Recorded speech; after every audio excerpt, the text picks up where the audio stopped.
For our new state advisors, every 2 years, the delegates at the National Leadership Conference choose a nonprofit organization to fundraise nationally for. And this year, the national officers had 4 or 5 recommendations, and the delegates chose the Leukemia and Lymphoma Society as their national service project for the next 2 years. LLS is the world's largest voluntary nonprofit health organization dedicated to funding blood cancer research and providing education and patient services. And as you know, that this is our new national service project, and we are so pleased today to have with us Leah Tomlin, the Regional Campaign Director from the Mid-Atlantic and Southeast regions with us today. Leah is going to introduce LLS to us today.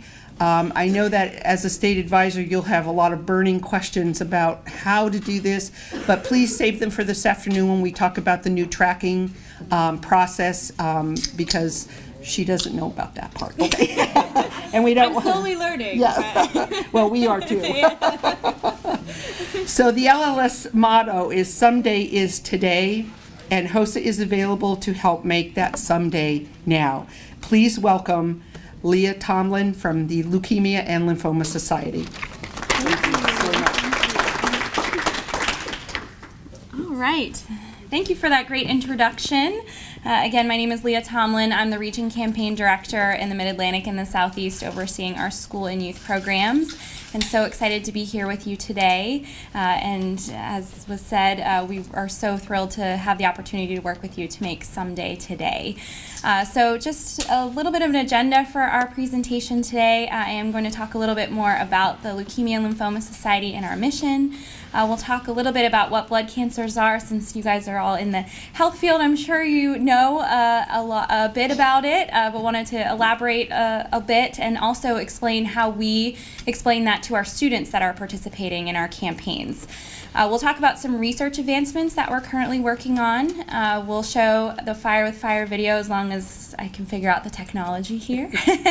And then we'll talk about our school and youth programs, which I'm guessing a lot of you will be participating in with your student groups this year. We'll talk about some next steps, and then I want to leave plenty of time at the end for questions, as was stated, about our organization, and we'll talk about the process of those donations a little bit later today.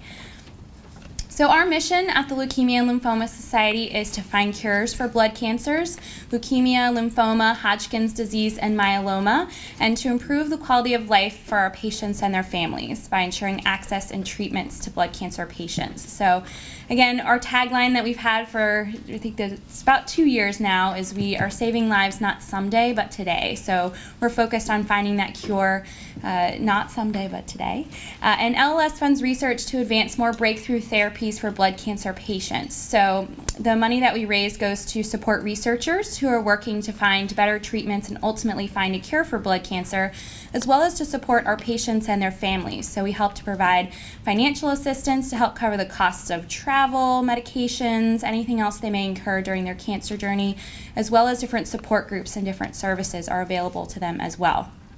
So we are the voice of blood cancer patients, and we're working to ensure access to treatments for all cancer patients. So we're working on these great research therapies and new drugs that are available to cancer patients, but we want to make sure that they have access to those drugs. So we have a policy and advocacy office here in the DC area that is working to ensure that when these therapies come out, they're available to our patients and their families, and they don't have to go through all the red tape to get the medications, the life-saving medications that they need. So we have a powerful chapter network. We have 61 chapters across the United States and Canada, and more than 20 million volunteers across the country. And we're so excited to be able to add you and all of your students into this great network. And as I hear, you have chapters all across the country, and so do we. So your footprint matches ours really well. We're excited to be able to work with you this year. So what is blood cancer? Leukemia is a cancer of the blood, and it starts in the bone marrow where blood cells are made. And bone marrow is found in the soft, spongy center of the long bones of the arms and legs. And healthy marrow is made up of 3 types of blood cells. So we have our red blood cells, which help to carry oxygen around the body, our white blood cells, which help to fight infection, and our platelets, which help to serve as our own personal Band-Aids, as we like to say when we talk to the kids, and helps to clot our blood. So again, when we're speaking to our younger students, so we have students that participate in our Pennies for Patients programs across the country. Our elementary and middle school students, this is when Captain Chemo would make an appearance, and we talk about how he would help to save the day when cancer is put into the bloodstream. But when we talk to our high school students and adults, obviously we'll go into a little bit more detail about the different treatments that are available, chemotherapy, radiation, as well as some of the side effects of those treatments, and help them to understand what our patients are going through. In childhood leukemia, those blood cells don't develop correctly, so instead there's too many underdeveloped cells in the blood and bone marrow, and these cells will crowd out those normal, healthy blood cells that the body needs. So again, those treatments help to ensure that we get those cancer cells out and they can go on to live long, healthy lives. And we just help to teach them in an educational, age-appropriate way about what blood cancers are. So we want to make sure that we're explaining it in a way that they can understand, and then teach them about what they can do to help us.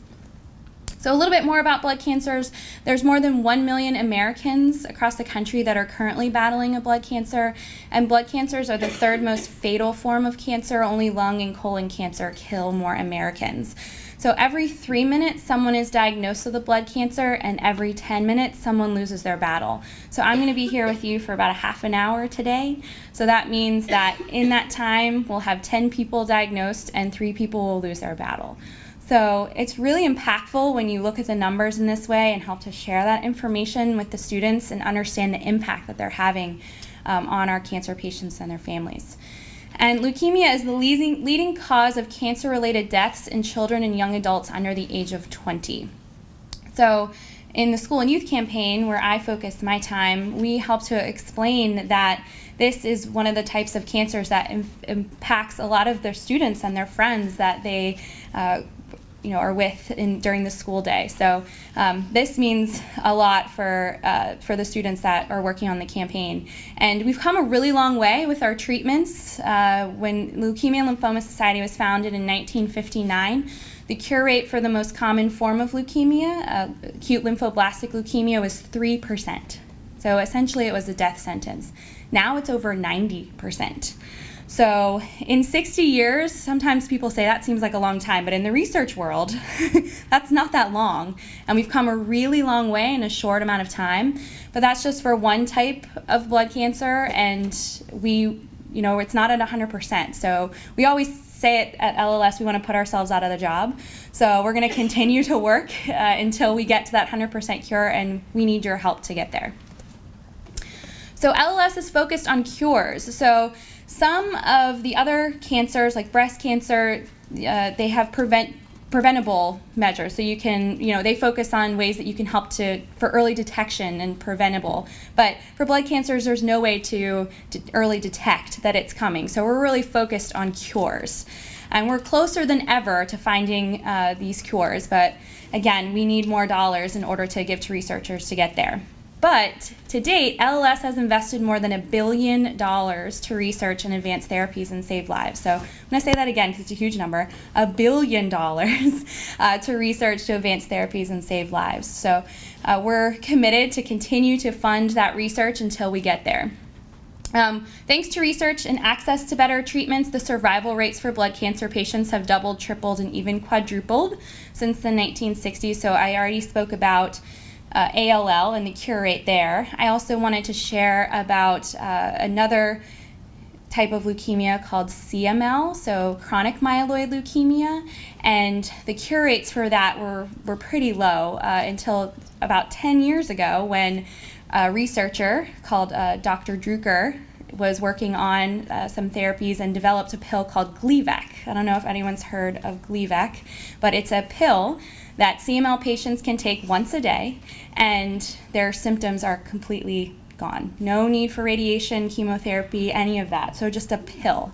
And the cure rate is over 80% for that now, where it was down below 40 before. So really neat stuff. LLS funded Dr. Drucker since the beginning, and we're continuing to support his work so that we can help to find even more advancements and help to bring that to even more cancer diagnoses, not just blood cancers, but all types of cancers as well.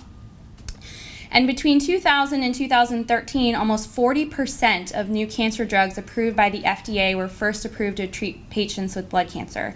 So we have a lot of influence with the drugs that are making their way through the cycle, the research, the clinical trials, and then to patient use. And then many of these drugs are now being used or tested for other forms of cancer. So while some of you may not have connections to blood cancer, know that the work that you're doing to support the Leukemia and Lymphoma Society is supporting other types of cancer as well, because a lot of the treatments can be transferred from one type of cancer to another.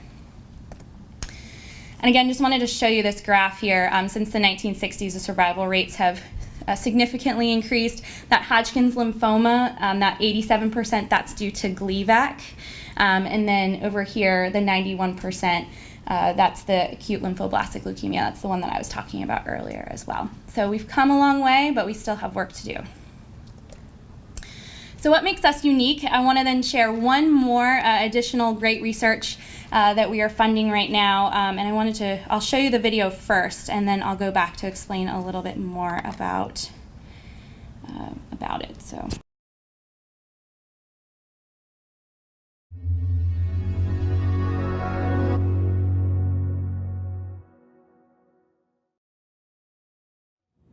Take one. Is it hard for you to say those words? We're trying to cure cancer. That's a really good question, why it's hard to say we want to cure cancer. We do. And I think sometimes it's hard actually to think that you might actually succeed.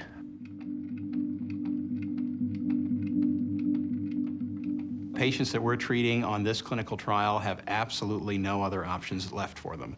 These are patients who are unfortunately destined to die of their disease, and in a fairly short amount of time. Emily Whitehead, 554. So Emma is incredibly matter-of-fact about all of this stuff.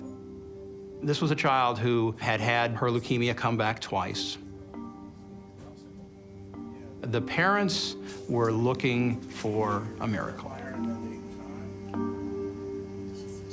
What we've learned how to do is train the immune system to recognize and then kill tumor cells. It's a procedure where we collect their T cells, and they are infected with a virus that will genetically change them so that they will now see and react against their leukemia cells. And we actually use the HIV virus to do that. So you're taking the HIV virus and infecting healthy cells with it to help kill cancer? Yes.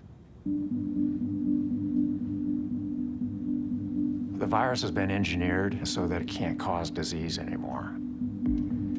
But it still retains the ability to reprogram the immune system so that it will now attack cancer cells.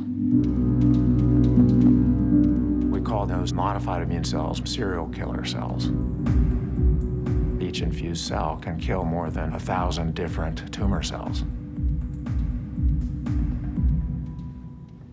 But the reality is the dramatic responses of cancer to new treatments are very unusual. We need to make it clear when we talk to a family that it may not work. Emma was given her T-cell treatment, and within a few days, she was very sick. She had breathing difficulties, she had blood pressure difficulties.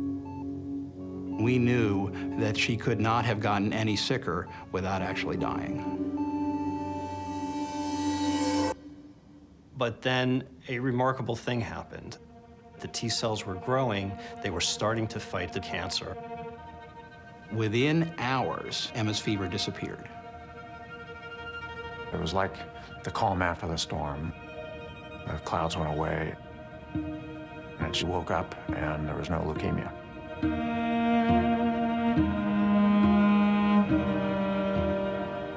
When that child survived, it was, of course, an amazing event.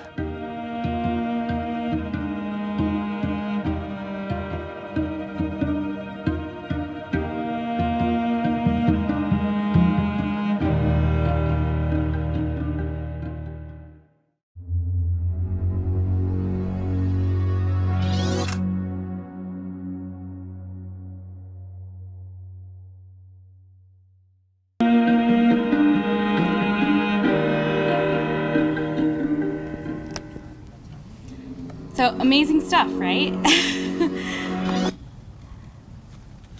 So here we go. So powerful stuff. I've seen that video, I'd say 100 times at this point, and it's only 2 years old, but we show it all the time because it is amazing to see some of the things that researchers are able to do with the funds that we're able to raise. So it just helps to remind us how important for us at the Leukemia and Lymphoma Society, how important our jobs are. And then helping to explain that to our volunteers is that we need your help. We need to continue to fund Dr. June and his research so that he can help to expand this even further. So LLS funded researchers from the University of Pennsylvania and Children's Hospital of Philadelphia continue to present more promising data 3.5 years after the beginning of this clinical trial. And the latest results from Emma's study, among the first 59 patients who received this therapy, 89% had a complete response rate. So we're seeing huge success with this, but we just need to continue to fund this research so that we can help to expand it. And we've invested $15 million into Dr. June's work thus far, with an additional $6 million committed through 2017, and hope to put even more money towards this research project with your help and other volunteers' help from across the country. So this video will be available to you to share with your students, along with lots of other videos in our video library, but we really feel like this, especially for our high school students, again, we want to make it age appropriate, so we're not showing this to our younger kids, but at the high school level, I think this has a huge impact with them and relates it back to what they're doing to support us. So despite all of this progress that I've talked about, more than 1/3 of blood cancer patients still do not survive 5 years after their diagnosis. So we need your help. And one way that you can help us is through participating in our school and youth program. So our school and youth program provides students an opportunity to experience service learning and the power of spare change in the fight against blood cancers. So we have more than 29,000 schools and 15 million students from across the country, kindergarten through high school age, that about 25% of our schools that are currently participating in our program. And we're excited to bring on a few more this year. And then school and youth programs reach over 12 million families and 900,000 educators with an empowering message of hope and the cure for cancer. So at the basis, our program is spare change, but especially at the high school level, we really want them to think, and what we say is outside the box, literally. So instead of just collecting spare change, how can we help to make it even bigger and more impactful for your students in the school? So Pennies for Patients is the cornerstone of our school and youth program. Most of our students are participating in Pennies, and it teaches your students leadership, teamwork, and the importance of giving back. And students, along with their parents, collect spare change over a 3-week period at the school's choosing during October through March. So again, you can participate in our program at any time that's convenient for you, but most of our schools are participating in the October through March timeframe. I will say we had most of our schools participating in February and March previously, but due to the winter weather, which I'm sure plenty of you experienced last year, we do have some schools that are trying to beat the snow and participate earlier in the year, so we're not as impacted by the winter weather. And for me personally, I was at home going, no more snow, please. But so again, anytime that's convenient for you. We provide you with everything that you'll need to run a successful program. So lesson plans that meet service learning requirements and education standards are part of our coordinator guide that goes out. It helps to explain the program from start to finish. We have class and individual collection boxes. So at the elementary and middle school level, we have small individual boxes that the students use to collect spare change. At the high school level, we don't typically use those, but you can if you'd like. But we do have classroom collection boxes that you can utilize. We have educational videos, including Fire with Fire and some of our other videos, posters, program guides, you name it, we have it. And then awards for classrooms and schools. So I can't speak for every chapter, but I'd say most of the chapters the minimum for receiving that pizza party is $500. So a school that raises $500 or more receives a pizza party for either a top fundraising class or a student group that's helping to run the program.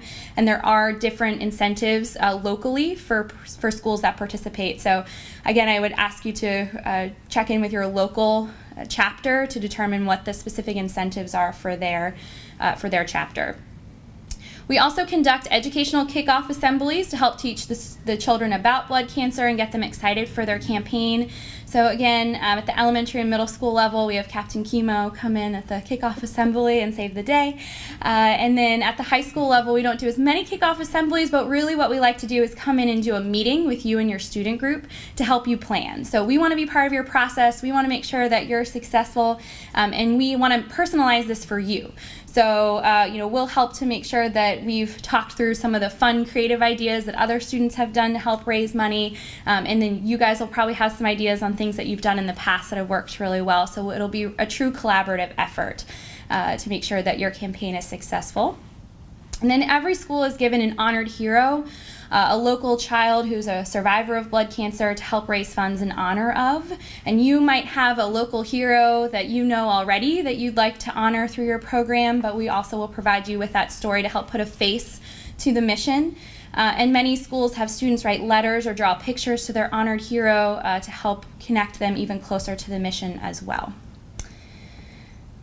And then I wanted to talk a little bit about our high school program, since I know a lot of the groups that you'll be working with are of high school age. So again, the basis of our program is fair change, but at the high school level, we really want them to think outside the box and think bigger. And we ask our student group organizations to meet 3 objectives. Again, we'll help to personalize for whatever works best for you, but this is the model that we've seen success with in a lot of our high school programs. We want them to raise awareness. So we want to talk about how the school raised awareness for blood cancers and the progress to find a cure. So we'll provide school announcements that you can do over the morning announcements, and others. High school students have created videos or kickoff videos to help explain a little bit more about the mission. However they feel appropriate to help raise awareness about what we're doing. Have a fundraiser. So we want to raise funds to give back to our researchers and our patients. So we help to provide you the materials to run 2 fundraisers, one of which is the Spare Change Collection Program, which I talked about.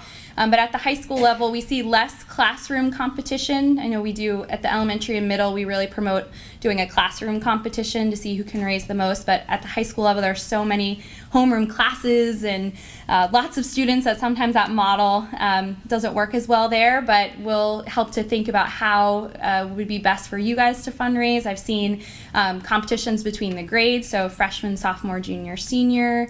We've also seen like boys versus girls, or any sort of creative way that you think would be helpful. And then we also provide you with an online fundraising platform. So every school receives an online fundraising page, and then at the high school level, the students can create their own personal fundraising pages. And every student that raises over $50 receives a t-shirt from LLS. So we're also going to be rolling out nationwide soon, and we'll make sure to get you this information. We're going to do a competition to see which group can help to get donations from each individual state online this year. So who has a relative in Montana that can make a donation, or someone in Florida who can make a donation. So we're trying to make it as widespread as possible this year. So I encourage you to think of some of those ideas as you're working with your students as well.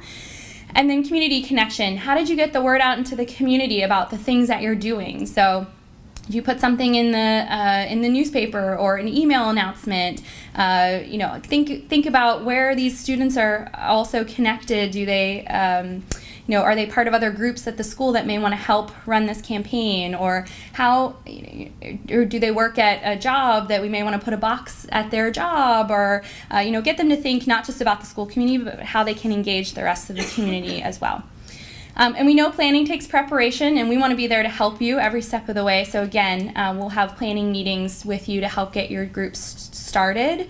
Again, we'll contact the local staff and get those meetings on the calendar. Depending on distance from the office, we want to have those in person. But if we can't for whatever reason, we'll do a Skype meeting or a phone planning meeting with you to make sure that you're prepared and ready to go. So next steps, I just pulled this from the information that's going to be sent out to you shortly about how the donations will come in. So again, more to come on this side of the slide, but for me on this slide, next steps for you guys is to let your advisors know to please connect with their LLS chapter staff member to start the process. Set up that planning meeting that we talked about where we can set up those online pages and get things going. Potentially identify a rival high school to challenge. So we find that healthy competition works really well with our students. Surprise, surprise. So identifying a high school or another HOSA group that's nearby that they may want to see, help to challenge each other to raise more money for LLS.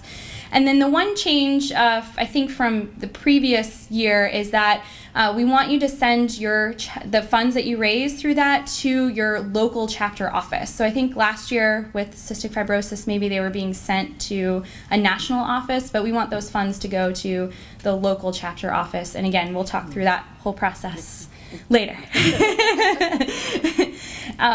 So last but certainly not least, I wanted to end today by introducing you to the reason that we do what we do, to our national honored hero for this year, and this is Owen. Owen is a leukemia survivor, and at 3 years old, he was diagnosed with acute lymphoblastic leukemia. That's that leukemia I was talking about earlier that has that 90% cure rate. Because of life-saving treatments, Owen has a reason to smile and is anticipating the fun and excitement of kindergarten. So Owen just started kindergarten a couple of weeks ago and is so excited to share his story with students across the country that are participating in Pennies for Patients to help inspire and motivate them. So when you get your program materials, you'll see Owen on some of your materials this year. So again, we have one goal: a world without blood cancers, not someday, but today. So I know I've done a lot of talking. Does anybody have any questions for me? Yes? According to your map, it only had Boise in Idaho as a chapter. It's a big state. Yes. How, to get the word out to the advisors is easy, but how does that need get met? Sure. So we have chapter offices that are across the country, but we have a school and youth staff person and a large group of volunteers that help to staff those larger states where we only have one office. So again, there may be some Skype meetings as opposed to in-person meetings, depending on location away from the office, but we service every school and everyone. So that's the one thing that we really pride ourselves on at LLS, is that we service some of the schools that not a lot of the other nonprofits will go to just because of distance. But we pride ourselves on having participation with schools across the country. So we'll make sure to take care of you. Any other questions? Did I explain everything fully? Are you guys excited? Yes? Yeah. You'll be sending out more information via email or? Correct. Correct. So I think what will be happening is that there'll be information about the partnership that's sent out to this group. Jeff, correct me if I'm wrong. Yeah? Okay. And then there'll be information about the local chapter offices. So the contact information for our staff will be sent to you, as well as your contact information will be sent to our chapter staff, so that you guys can collaborate and work together to get the word out to your folks in your region about getting started. And then again, more to come on the tracking process of everything. All right. Well, I had another question, Yes, Leah. please. I met with our state chapter. Yeah. And they said that they have educational speakers that will come out to your chapter meetings to talk about this, show videos, and to really connect them. And that hero, the one meeting that I went to, this young lady got a full ride to the U of A as a soccer player, and 2 days after she started, she was diagnosed with leukemia. And so she went through her treatment with her team, and that's who they were honoring that day, and her whole team and her coach were there. So it was very personal, and it was really great to see the support that everybody gave them. So highly recommend that you contact your local chapter, your state chapter, and then I think our state had like regional volunteers that would come out and talk, and they were very, very supportive, very. So. Great. Yeah, and I know that some of our chapter staff has already been in touch with some folks to get some information and to start the planning process. I see some nodding, Yeah. so that's good. That's good. So if they haven't been in touch yet, I think we're just waiting on some of that contact information to be shared. So they're kind of in a holding pattern as well as you guys on to getting. But as soon as that information is shared, we want to open those lines of communication. And if those fall planning meetings, I understand most are in October or October, November, so that still gives us some time. And I can speak for everyone that they would love the opportunity to come out and participate in those meetings and start the conversations with your groups. So for those folks who have had connections already, have you guys talked about, you guys want to share some things? Oh, sure. And what's really cool is that one of our chapter members, or a chapter, attended nationals. And Okay. started before I even had the opportunity to contact the person in Milwaukee. So that person in Milwaukee has already met with that chapter. Great. And so it was so exciting to know that we have somebody just taking the lead on it right away. And so yes, of course, we'll have LLS represented at our leadership conferences in the fall and at stage 2 accept whatever donations have occurred. So they have all those dates, they're coming, and they'll do, of course, workshops right out in this as well. Great. Perfect. Did you have someone else is nodding back there? Yeah. Ditto on that. We met the week after nationals and very easy to work with.